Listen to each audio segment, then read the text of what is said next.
Une des dynamiques qu'on rencontre quand on devient spirituel, c'est l'hypersensibilité. Puis ça, c'est pas facile. Ça, c'est difficile. Parce qu'au début, c'est un super pouvoir, mais on ne sait pas l'utiliser. Donc, il nous crée des décalages. On est trop sensible. Mais il ne faut pas enlever de la sensibilité. C'est pas ça l'objectif. Il ne faut pas l'enlever. Il faut savoir comment l'utiliser.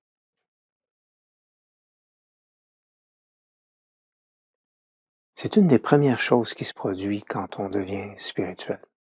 On devient hypersensible. On se met à capter des choses derrière les mots, derrière les gestes. Puis des fois, la façade est forte. Les gens ont l'air d'être dans une top confiance de ce qu'ils disent, mais ils ne sont pas justes. Ou ils sont imposants, ou ils délèguent trop au travail.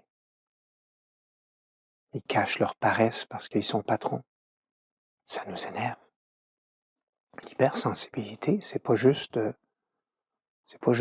ressentir une émotion, c'est aussi ressentir une intention. C'est quoi que les gens pensent vraiment?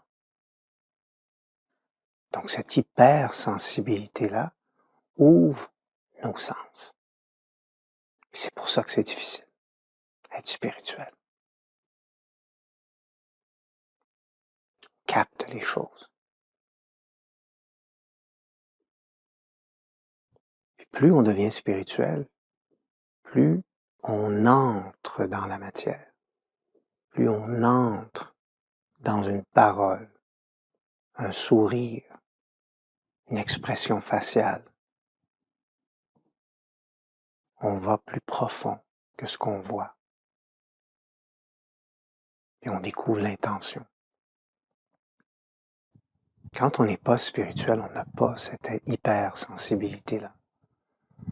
On agit de façon plus concrète. On n'est pas subtil. Puis on peut penser que ceux qui sont subtils, ils sont trop fragiles, ils sont trop compliqués, ils sont trop si. Oui, souvent, parce que ils savent pas comment gérer ça. Donc, ils ont l'air gauche. Ils ont l'air à être un peu à côté. Parce qu'ils vont réagir avec leur hypersensibilité. Ils resteront pas solides. Ça prend du temps, ça, de gérer ça. C'est bouleversant. C'est bouleversant. Tu peux vraiment te retrouver dans des situations qui deviennent ambiguës. Puis tu sais pas comment parler ou réagir ou répondre. Tes amis se mettent à faire des blagues qui sont vraiment de l'intimidation pour quelqu'un ou du bavassage, du papotage. Puis toi, t'as pas le goût de rentrer là-dedans. Tu sens que ça donne pas grand-chose. T'as pas le goût d'être dans la moquerie. Mais là, il faut que tu paraisses comme il faut. Puis tu ressens ça. Puis une des pires choses aussi qui peut arriver, c'est que tu es dans un couple. Puis tu t'aperçois que l'autre, que tu as aimé, que tu as chéri, tu t'aperçois qu'elle est devenue ordinaire, que tu n'aimes plus vraiment, qu'elle est là parce que vous avez un appartement, parce que vous avez un enfant.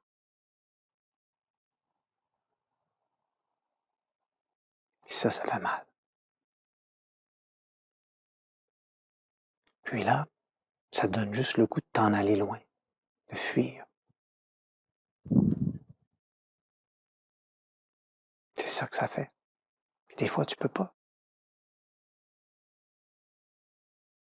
Puis en plus, t'es pas bon pour communiquer. T'es hypersensible, puis t'es pas bon en communication. Mais tout ça, là, ça peut changer. Ça peut changer.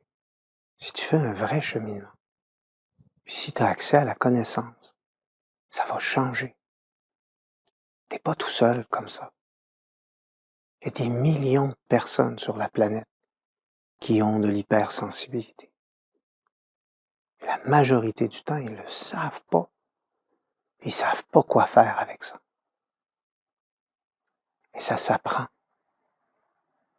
Il faut que tu te questionnes, il faut comprendre ce que tu ressens. Parce que des fois, tu peux même exagérer les choses. Avec l'hypersensibilité, là. Tu peux devenir un peu intense, un peu extrême. Tu n'as pas toujours raison, là, parce que tu es sensible. Mais c'est ça, être à fleur de peau.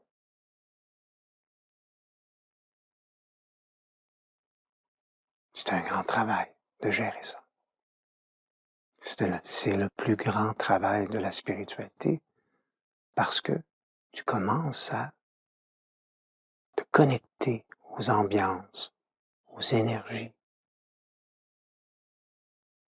L'hypersensibilité nous amène directement au cœur de la spiritualité. Donc oui, c'est difficile. Je le sais. Je te comprends. Mais fais attention, il ne faut pas que ça devienne la fin du monde. Il faut que tu comprennes que là, il y a des grandes choses qui sont en train de s'expanser en toi. Être spirituel, c'est une transformation complète de qui on est, puis de notre vie. Il faut prendre le temps, parce que ça prend du temps.